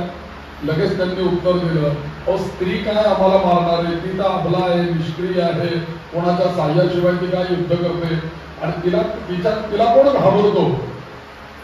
त्यामुळे आम्ही असं म्हणतो की आम्हाला स्त्रीच्या हातनं मरण येऊ दे. कारण आणि मग या दोघांनी असं वर मागितला आणि वर मागितल्यामुळे या दोघांनाही अमरत्व प्राप्त झालं. आणि मग याला शुंभ जो होता त्या शुंभाला राज्याभिषेक करण्यात आला. संपूर्ण पृथ्वीचं राज्य त्यांनी पराक्रमांत केलं. आता राजा झाल्याबरोबर त्याला वेगवेगळे राक्षस आपापलं सैन्य घेऊन त्याला येऊन भेटायला लागले बरं का. त्याच्यात पहिले राक्षस आले, ते दोन राक्षस आले, चंड आणि मुंड असे दोन राक्षस आले. प्रचंड सेना घेऊन त्याला मिळाले. त्याच्यानंतर एक दुसरा राक्षस आला, ज्याचे डोळे धुरकट रंगाचे होते, असा राक्षस आला. त्याचं नाव धूम्रलोचन, हा पण त्याला येऊन मिळाला. त्याच्यानंतर रक्तबीज नावाचा एक राक्षस त्यांना येऊन मिळाला. हा रक्तबीज कोण? काल महिषासुराचा जन्म जेव्हा झाला म्हशीच्या पोटातून, त्यावेळेला त्याच्याबरोबर जो जन्माला आला तो हा रक्तबीज, तो शिल्लक होता. तो यांच्याकडे यंदा मिळाला. आणि तो सगळ्यात बुजुर्ग होते, कारण जुना नव्हतो, म्हातारा वृद्ध, सगळ्यात वयाने मोठा. हा रक्तबीज एवढा पराक्रमी होता की याला शत्रूकडून कधीही पराजय माहित नाही, हाच काय विजयी. कारण याला असा वर प्राप्त झालेला होता, कारण मागच्या जन्मीची तपश्चर्या या महिषासुराच्या जन्माने यांच्या आधीचा नको, त्याच्या झालेल्या तपश्चर्येमुळे त्याला वर असा मिळालेला होता की त्याच्या शरीरातून एक थेंब जरी जमिनीवरती सांडला तर जसाच्या तसा दुसरा रक्तबीज तिथे तयार होतो. समजा जर का युद्ध करता करता समजा 50 थेंब त्याच्या रक्ताचे खाली पडले तर 50 रक्तबीज उभे राहायचे आणि हा 51वा, असं म्हणून ते युद्ध करायचे. असा वर असल्यामुळे त्याला कोणी हरवू शकत नव्हतं. असा रक्तबीज मिळाला आणि मग आपली विस्तीर्ण सेना झाली. शुंभ, निशुंभ, चंड, मुंड, रक्तबीज, धूम्रलोचन सगळे राक्षस एकत्र आले आणि पहिलं काम काय त्यांनी केलं? स्वर्गावरती स्वारी केली. देवांचं राज्य जेव्हा लक्षात ठेवा, जेव्हा आपल्या शरीरामध्ये जेव्हा नकारात्मक शक्तीचा उदय होतो ना, त्यावेळेला सकारात्मक शक्ती कमी होऊन जाते. म्हणून एक लक्षात ठेवा, नकारात्मक सकारात्मक म्हटलं की थोडं जड होतं आपल्याला, पॉझिटिव्ह निगेटिव्ह असं म्हणूया. आपण जेव्हा पूर्णपणे पॉझिटिव्ह होतो ना त्यावेळेला निगेटिव्ह शक्ती आपोआप कमी होते आणि निगेटिव्ह शक्ती ज्या वेळेला वाढते ना त्यावेळेला पॉझिटिव्ह शक्ती कमी होते. जेव्हा संध्याकाळच्या वेळेला 3 सांजेनंतर अंधार पडतो की नाही, तेव्हा अंधाराला जा जा जा म्हणून तो जात नाही. आपण काय करतो? फक्त एक दिवा लावतो देवासमोर, बस अंधार निघून गेला, प्रकाश पडला. जेव्हा पॉझिटिव्हिटी आली नकारात्मक शक्ती निघून गेली. आता ही नकारात्मक शक्ती जेव्हा असुरी शक्ती मोठी होते त्यावेळेला सकारात्मक शक्ती कमी होणारच, म्हणून त्यांनी स्वर्गावरती स्वारी केली. सगळं स्वर्गावरती स्वारी केली. बृहस्पतीच्या आदेशानुसार सगळ्या देवांनी पण या शुंभ आणि निशुंभाशी युद्ध केलं. परंतु काय झालं की काही यश नाही मिळालं. सगळ्या देवांना पुन्हा पळून जावं लागलं आणि पळून जावं लागलं आणि सगळेजण ब्रह्मदेव परत एकत्र येऊन बसले आणि म्हणाले देवा काहीतरी आता उपाय करा. हा शुंभ निशुंभ चंड मुंड रक्तबीज एक नाही हो, तो महिषासूर एक होता, पण ही तेवढे राक्षस आहेत, तो सगळे पलांटे, तर एवढ्या सगळ्यांची युद्ध करणं आमचं नाही हो सामर्थ्य, आता काय करावं. म्हणून ब्रह्मदेवांना विचारतात. तेव्हा ब्रह्मा विष्णू आणि महेश तिघेही जण एकत्र झाले आणि असं म्हणा सांगायला लागले देवतांना, तुम्ही आता इथून उठा आणि सरळ हिमालयामध्ये जा बरं.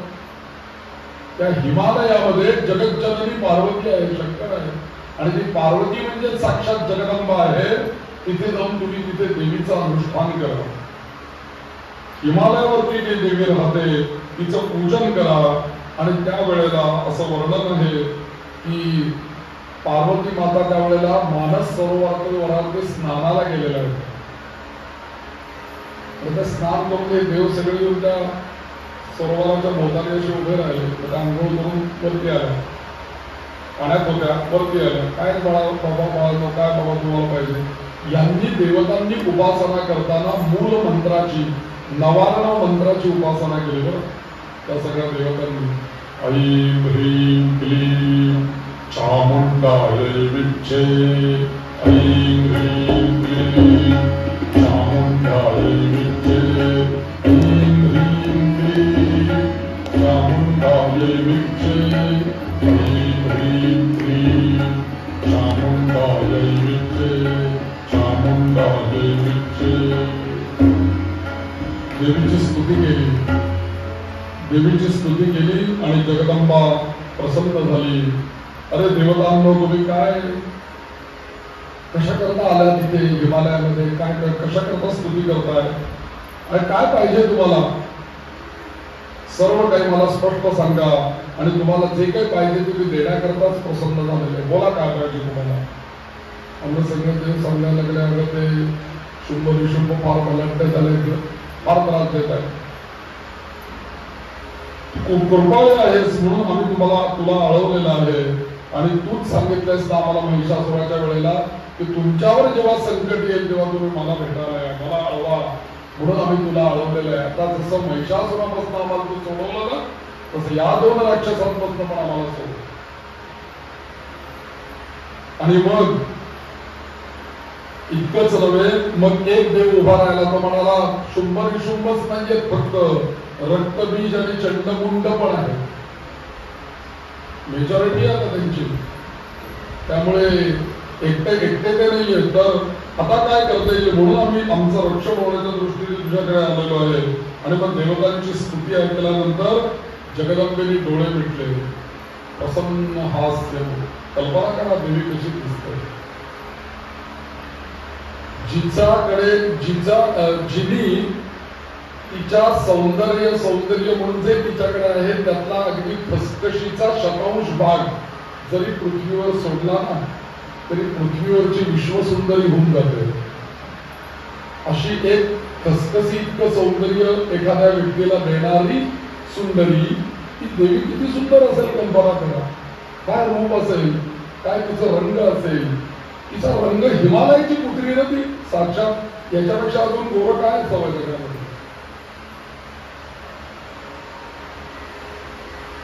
तर त्या जगदंबा अत्यंत सुंदर असे डोळे उठून शांत एक क्षणभर तिने ऐकून घेतलं. काय करता येईल, काय करता येईल, प्लॅनिंग तर करायला पाहिजे ना. आता हे समस्या तर आहे, म्हणून तिने डोळे मिटले क्षणभर आणि एकदम डोळे उघडले जगदंबेनी. आणि लगेचच घटना अशी घडली की त्या पार्वतीच्या देहातून एक अंबिका नावाची देवी बाहेर पडली पहिल्यांदा. लोकांनी तिला कौशिकी असं नाव दिलं. आणि ती देवी कशी होती, अत्यंत काळी भोर, सगळ्या दैत्यांना भीती वाटावी असं तिचं रूप होतं. आणि तीच महाकाली, काळ रात्री असं प्रचंड विद्रूप असं रूप, कारण राक्षसांना सुद्धा भीती वाटावी असं तिचं. तुम्हाला माहिती ना महाकाली जी बाहेर काढलेली कशी असते, अकराळ विक्राळ असं एकदम उग्र स्वरूप असं ती बाहेर पडली काळ रात्री. त्याच्यात देवात्म जय जय जय दुर्गे माता, जय जय दुर्गे माता, जय जय दुर्गे माता, जय जय दुर्गे माता, जय जय दुर्गे माता, अंबिका भवानी, अंबिका भवानी, जय जय. तिच्या शरीरात एकदम अंबिका बाहेर पडली. आणि कशी होती, काळरात्री भवानी,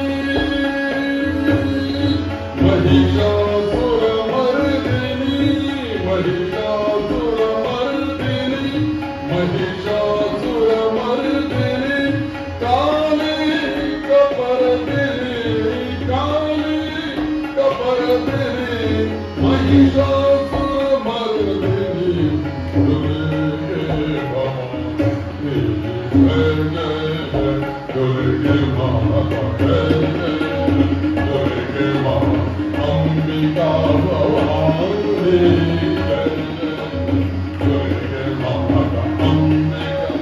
अशी ती काळरात्री तिच्या शरीरातून बाहेर पडली. तिला कौशिकी म्हणून ओळखतात. अंबिका देवी स्मित हास्य करून देवांना म्हणते, तुम्ही निर्भय राहा, आम्ही दोघी जणी जातो. आता एकटी येत नाही, कारण ते दोन दोन आहेत ना. मग इकडे पण देवीची जोडी केली, एक काली आणि अंबिका, दोन्ही जणी. तिचं वाहन काय, व्याघ्र वाघावर बसली, दुसरी सिंहावर बसली. दोघी जणी निघाल्या. एक अकराळ विक्राळ, एक दिसायला अत्यंत सुंदर. दोघी चंड मुंड शुंभ निशुंभ, ती जोडी ही जोडी, या दोघी जणी निघाल्या. आणि उन्मत्तपणे ती सिंहावर सुद्धा कशी बसली असं वर्णन सांगितलंय. तिने प्रगट झाल्याबरोबर टणकन उडी मारली, सिंहावरती बसली. आता हळू पाय टाकून नाही, काय हळू युद्ध करायचंय हो, तितका हळू बसून कसं चालेल. दरवाजा उघडा, हळू जाऊन बसता. ट्रॅफिक जाम आहे, पटकन उतरायला बसायला पाहिजे ना असं. तर पटकन उडी मारून ती बसली त्याच्यावरती. आणि मग एकदम ती त्या चंड आणि शुंभ निशुंभाचे एक गार्डन होतं, बाग, त्यांनी फुलांची छान दिसत. तिथे एक झाड होतं, वृक्ष होता. त्या वृक्षाच्या खाली दोघी आल्या, बसल्या तिथे. इतकं सुंदर जंगल आहे. तिलाही आवडलं. आपण हिमालयात होतो, सगळीकडे पांढरा पांढरा भरपूर होता, छान वृक्ष वेली फुलं लता छान दिसत आहेत. बसली तिथे.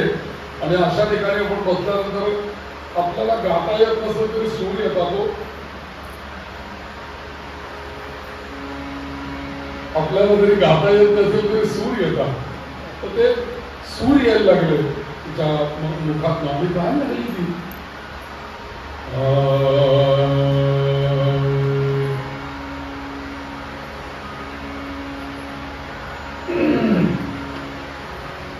आदि भवानी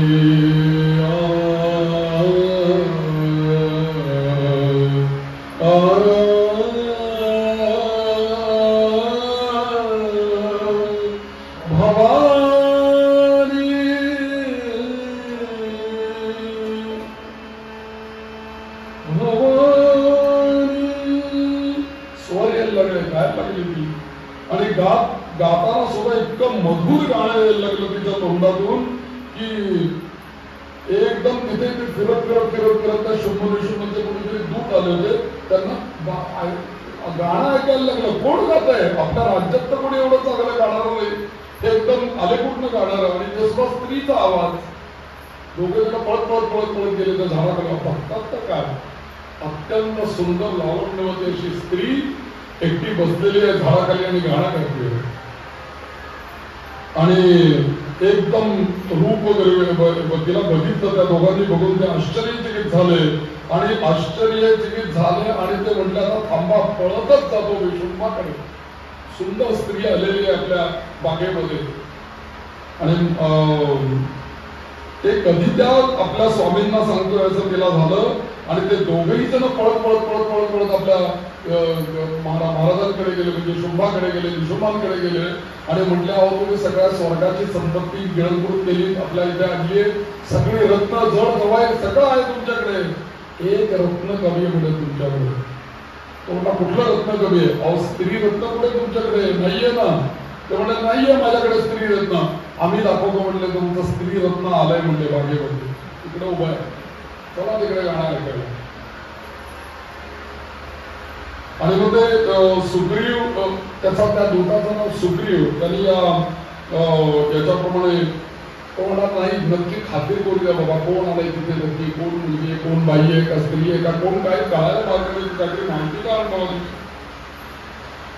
आणि मग लगेचच त्या सुग्रीव नावाच्या दूताला परत एकदा आज्ञा केली. मग तो तिथे गेला आणि तेव्हा तिला बघितल्यानंतर तिला विचारलं आता तू कुठं आलेली आहेस, काय तुझं नाव काय, तुझं नाव काय, कशाकरता इथे गातेस, काय हेतूने तू इथे आलेली आहेस, असं तो विचारू लागला. आणि आम्ही तुला असं सांगायला आलेलो आहे की तू जेव्हा गातेस ना तेव्हा अक्षरशः सगळे पशुपक्षी सगळे ऐकत बसतात. आम्ही बघतोय तू गायला लागले की सगळे पक्षी तुझ्या दाराचे आले, पशु पण इकडे इकडे यायला लागले तुझा आवाज ऐकून, इतके ते लुप्त झालेले असं तुझं मधुर गाणं आहे. आमच्या महाराजांना ते ऐकायचं, शुंभाला ते गाणं ऐकायचंय. आणि असं करता करता या सुग्रीवाला एक चिठ्ठी लिहून पाठवली शुंभाने की तू एवढी जर का सुंदरी आहेस तर मी आत्ताच डिक्लेअर करतो की मी तुझा दासच झालेलो आहे, मी तुझा दास झालेलो आहे. आणि तुझे एवढे गुण माझ्या सेवकांनी येऊन मला सांगितले की मला काही सुचेल असं झालं, तेव्हा मी ते पत्रच लिहून पाठवतो, मी तुझा दास झालोय, तू सांगशील तर करायला मी तयार आहे, सांग मला फक्त काय करू ते. आणि त्यावेळेला म्हणजे थोडक्यात तो सुग्रीव गेला देवीकडे आणि म्हणाला महाराज असं कधी कोणाशी बोलत नाही तर तू तुम्ही भाग्यवान आहेस, तुला कधी असं पत्र लिहिलंय मी दास होईल म्हणून, तुला तर अजून कधी बघितलं पण नाही, तू केवढी महान आहेस. तर तू हा हे जे पत्र आलंय याला उत्तर हो म्हणून दे. आणि आम्ही ते पत्र घेऊन जातो आणि मग वाजत गाजत घेऊन जातो तुला आमच्या महाराजांकडे, तुमचा दोघांचा विवाह होईल तर सर्व जगामध्ये तुमची जोडी उठून दिसेल वगैरे वगैरे असं बोलायला लागलं. आणि ती म्हटली अरे हो बरोबर आहे सगळं, हसली ती. ठीक आहे काय नाही हास्य, ठीक आहे म्हणजे तू म्हणतोस ते बरोबर आहे, पण पण पण पण पण असं आहे म्हणून तर काय पण आहे. मी म्हणे लहानपणी एका मैत्रिणीशी खेळत होते ना त्यावेळेला मी असं ठरवलेलं आहे की मला तर लग्न करायचंय, पण ते असं शूर वीर पुरुषाची मला लग्न करायचंय रे. तो म्हणा मग आमचे महाराज शूरच आहेत की त्यांनी स्वर्ग पण जिंकलाय, पाता सगळं जिंकलंय, या सगळ्या त्रिभुवनाचे ते स्वामी आहेत, त्यांनी जिंकलंय सगळं, शूरच आहेत ते. तसं नाही म्हटले, तसं शूर नाही. त्याच्यामध्ये असं आहे की माझ्याशी युद्ध करून जर का त्यांनी मला हरवलं तर त्या रणांगणावरतीच मी पुष्पमाला त्यांच्या गळ्यात करणार आहे, हा माझा. तर म्हणे माझी ते म्हणाले अशी कुठली प्रतिज्ञा असते का, तू एवढी सुंदर स्त्री आहे, हा कुठला काही स्वयंवराची पद्धत आहे का, माझ्याशी युद्ध करणार, तुझ्याशी कोण युद्ध करणार, तू इतकी सुंदरी आहेस आणि तुझ्याशी कोण युद्ध करणार. असं त्यांचं दोघांचं संभाषण चालू आहे. आणि मग पुढे देवीचं हे सगळं अतिगतीचं सगळं त्यांचं वक्तव्य सुरू झालं आणि ती काही जाम ऐकायला तयार नाही. ती म्हणाली मी माझा पण सोडणार नाही, जा निरोप सांग. पण मागच्या महिषासुराच्या वेळेला देवी जसं आक्रमक बोलत होती, जा त्या महिषासुराला घेऊन यायचे, आता एकदम मुलायम, जा त्यांना निरोप सांगा, त्यांना घेऊन या, आहोत या, तुम्ही मला भेटायला या, मग माझ्याशी युद्ध करा, मग मी रणांगणावरच तुम्हाला मार घेऊनच तिथे उभी आहे प्राजक्ताची, लगेचच गळ्यामध्ये घालेल तुमच्या, पण आधी युद्ध करा. आणि मग निशुंभ उठला, तो म्हणाला की अहो ती युद्धाला ती बोलवली म्हणून ते तुम्ही लगेच देणार का, तुम्ही राहते आहात, तुम्ही कशाला जाताय, आधी दूरलोचन वगैरे या लोकांना पाठवा, त्यांच्याशी युद्ध करू दे तिला. आणि त्यांनी जिंकून ते घेऊनच येतील ना त्याला, इथे तुम्हाला कशाला तिथे जायला पाहिजे. म्हणून त्यांनी एक एक एक एक राक्षस पाठवायला सुरुवात केली. आणि मग पहिल्यांदा धूम्रलोचन गेला. धूम्रलोचन गेल्यानंतर धूम्रलोचन तिथे गेला आणि देवीशी बोलायला लागला. आणि तिला थोडक्यात म्हणजे आधी पहिल्या सामोपचाराने बोलतोय धूम्रलोचन, अत्यंत प्रेमात. आणि बोलल्यानंतर आता देवी म्हणले की आता हा काही परत जाणार नाहीये, त्यामुळे आता आपला राग प्रकट करायला हरकत नाही. एकदम देवी ओरडली, अरे मूर्खा, कसल्या भाटासारखा तुझ्या करतोय कडे, काढ धनुष्य आणि युद्धाला उभा राहा. माझं पण तुला माहित नाही का, मी का अनेक वेळा सांगितलंय की माझ्याशी तो युद्ध करेल त्याला मी मार गेलाय. तुझे नाटकीपणाची बडबड बंद कर, काढ धनुष्य आणि युद्धाला उभा राहा म्हणे, असं तुझी हिंमत कर.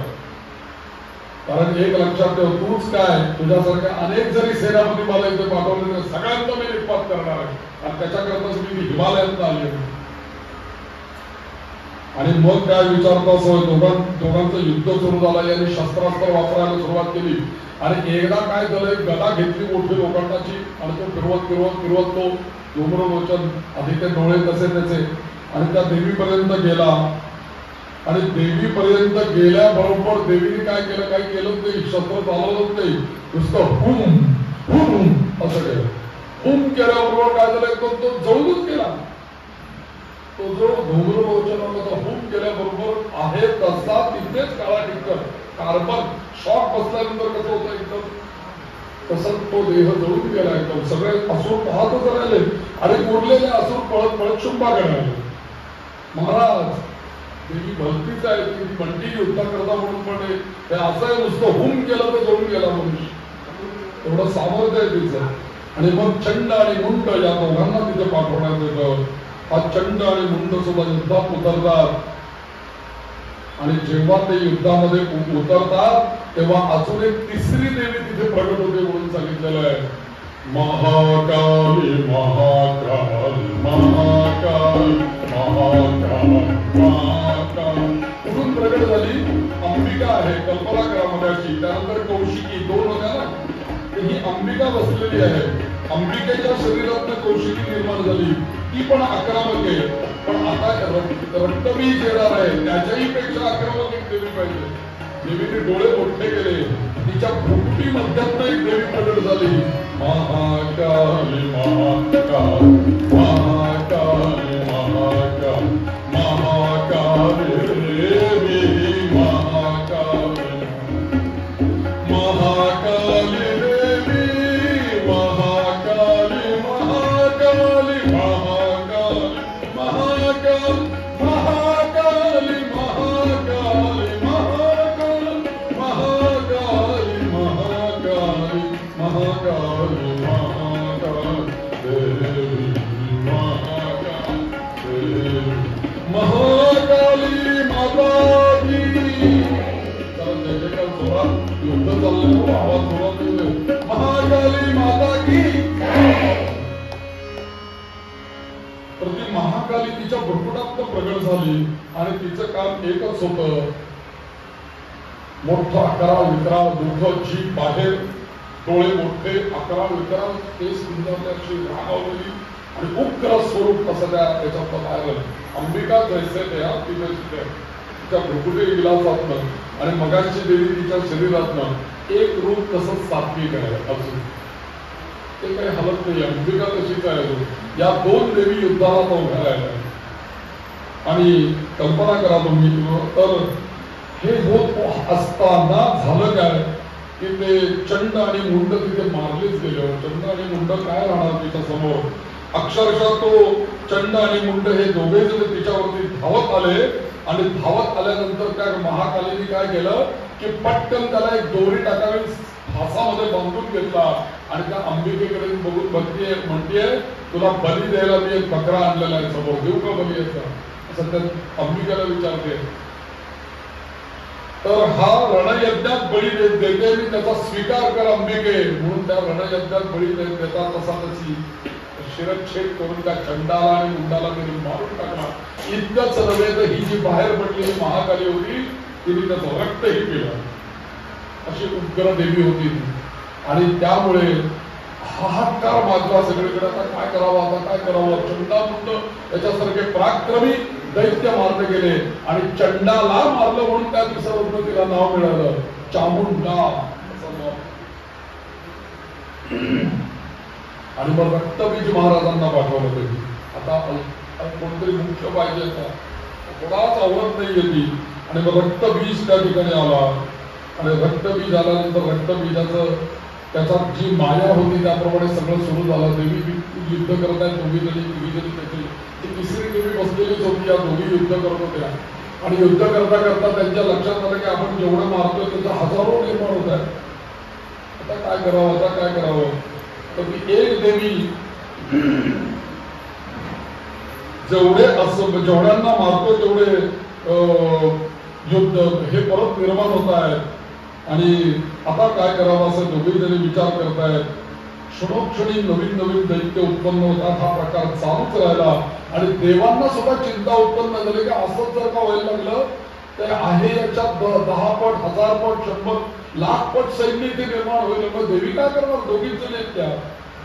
असं देवांना सुद्धा चिंता उत्पन्न झाली आणि त्यावेळेला अंबिका असं म्हणते कालिकेला, चामुंडा तू आता एक काम कर, तुझं मुख उघड विस्तीर्ण कर आणि मुख पसर आणि जेव्हा मी त्याच्यावरती वार करेन ना त्यावेळेला त्याचे जे रक्त उडेल ना ते तू प्राशन करायचं. आणि बरोबर दोघी जणी एकदम धावल्या. एक जण वार करतील, दुसरी रक्त पिते आहे. असं ते चित्र निर्माण झालं. आणि तुम्हाला याचं चित्र असतं पण सप्तशतीमध्ये बघा, असं तोंड उघडलेलं आहे, अशी जीभ बाहेर काढलेली आहे, त्या रक्तबीज सगळे त्या जिभेवरती आलेले आहेत आणि ते दिवे रक्त प्राशन करतात. रक्तबीजावरती वार करेल, रक्त निघेल, एकही थेंब खाली न पडू देता वरच्यावर अधांतरी ते पिऊन टाक म्हणून त्यांनी ते रक्त प्यायला सुरुवात केलं. आणि त्यानंतर रक्त पीत पीत पीत करता करता त्याच्या अंगातलं शेवटी रक्त संपलं. आता कुठल्या बाहेर संपत होतं रक्त आणि ते रक्तबीजाचं रक्त प्राशन करून देवी अधिक उग्र होत गेली. अधिक उग्र स्वरूप देवी धारण केलं. आणि मग असं होता होता शुंभाकडे निशुंभाकडे वार्ता कळली. ते म्हणाले आता थांबून उपयोग नाही म्हणून मग पहिल्यांदा निशुंभ युद्ध आला. कारण तो धाकटा राजा शिल्लक राहिला पाहिजे, तो शुंभ घरी राहिला. निशुंभ आला. निशुंभाने हे सगळं पाहिलं आणि तो विचार करतोय की आता हिला मारूनच मी परत येतो म्हणून या देवीला. आणि निशुंभाने या देवीला आव्हान दिलं. आणि निशुंभ काय टिकतो त्या देवीसमोर. तिथे क्षणार्धातच त्याचं फार शिरधडा वेगळं करून टाकलं. आता आपला भाऊ पण मारला गेला, रक्तबीज गेला, धूम्रलोचन गेला, चंड गेला, मुंड गेला, सगळे गेले आणि सगळे राक्षस मारले. आणि नंतर शुंभ एकदम उठून उभा राहिला. कोण येते देवी, आता मीच पाहतो तिच्याकडे म्हणून तो टकरत टकरत टकरत निघाला युद्धभूमीवरती. आणि तो जेव्हा शुंभ तिथे येऊन बघितलं त्यांनी आणि त्याला पहिल्यांदा या दोन देवीच्या अकराळ विक्राळ होत्या त्या दिसल्याच नाही बरं का. त्याच्या मनामध्ये भाव होता ना हिच्याशी लग्न करायचं म्हणून, त्यामुळे देवी त्याला तशीच दिसली. तो एकदम हातातला त्याच्या शस्त्रच खाली पडली. अरे हीच माझी पत्नी आहे, हिच्याशीच मला विवाह केला पाहिजे. आणि एकदम त्याच्या डोक्यामध्ये युद्ध करायचं हे तो विसरूनच गेला. मला हिच्याशी लग्न करायचंय, माळ कुठे माझी, तिला घालायची, असं त्याच्या मनामध्ये तो भाव निर्माण झाला. आणि तो देवीकडे बघायला लागला. आणि केवढं असामान्य सौंदर्य मुली तुझं, कोण आहेस तू, तुझा काय हा नाजूकपणा आहे, तुझं काय हे रंग आहे, तुझे काय डोळे आहेत वगैरे वगैरे वगैरे तो बोलतोय. आणि तुझ्या शरीरावरती कोणतीही मला जखम होईल माझ्या शस्त्राने असं मला वाटत होती, म्हणून मी शस्त्रच चालवू शकत नाही तुझ्यावर. देवीच्या लक्षात आलं की हा जरा बिघडलाय, याचं डोक्याचं जागेवर आणलं पाहिजे. मग तिने लगेच उग्र जी महाकाली होती तिला बोलवलं पुढे, हे माझं रूप हिच्याशी बघा. आणि तो काय म्हणायला लागला की तुला उग्र झाल्याशिवाय मला तुझ्याशी युद्ध नाही करता येणार, तू पण उग्र व्हायला पाहिजे, तर मी उग्र होईल आणि युद्ध करीत नाही.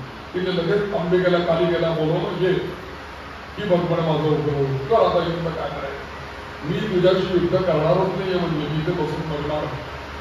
अंबिका बसलेली आहे, ती बघती आहे. आणि कालिका पुढे आली आणि ही कौशिकी पुढे आली. या दोन देवी पुढे आल्या आणि या शुंभाशी तिचं अंतिम युद्ध सुरू झालं. आणि हे अंतिम युद्ध सुरू झालं तेव्हा पहिल्या झटक्यातच त्याचा जो रथ होता ना, रथ तोडला. म्हणजे काय माहिती का, जो अहंकार होता की नाही तोच पहिले एखाद्या तावातावानी धावून आला शस्त्र घेऊन आणि ते शस्त्र तोडलं की निम्म अवसान गेलं होतं. तसं या कालिकेने पहिल्यांदा तो रथच तोडून टाकला. त्याच्यावर गदेचा प्रहार करायचा म्हणून तो पळत पळत आला. पुन्हा गदा घेऊन त्या कालिकेवरती धावला आणि त्यावेळेला ती हसायला लागली. ये गदा घेऊन ये बाबा, काय हरकत नाही, हसता येते. आणि अशी हसली मोठ्यांनी की सगळ्या ब्रह्मांडाला भीती वाटावी एवढा मोठा 11 हास्य. आणि चपळाई करून ती तो पुढे येता येता त्यांनी जो गदा उभारलेला हात होता ना, तो हात वरच्यावर देवी कापून टाकला. ती गदाही पडली, हातही पडला. परत धावत यायला लागला. तसाच तुटका हात घेऊन डाव्या हाताने तिला मारण्याकरता मग तिने दोन्ही पाय तोडून टाकले. अशा पद्धतीने हा शुंभाचा नाश.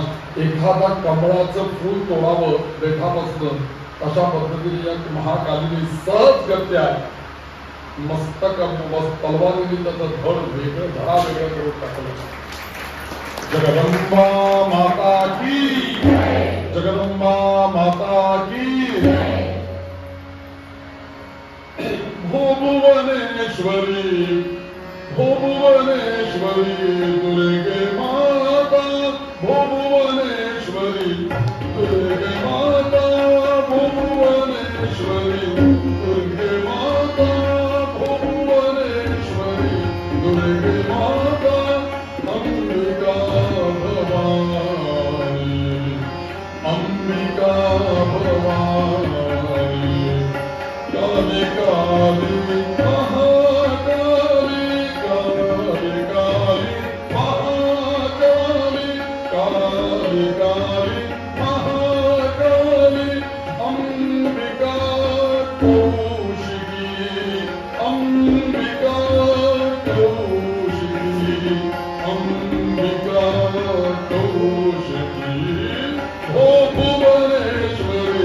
दुर्गा माता, भुवनेश्वरी दुर्गा माता, भुवनेश्वरी कौशिकी माता, भुवनेश्वरी काली माता.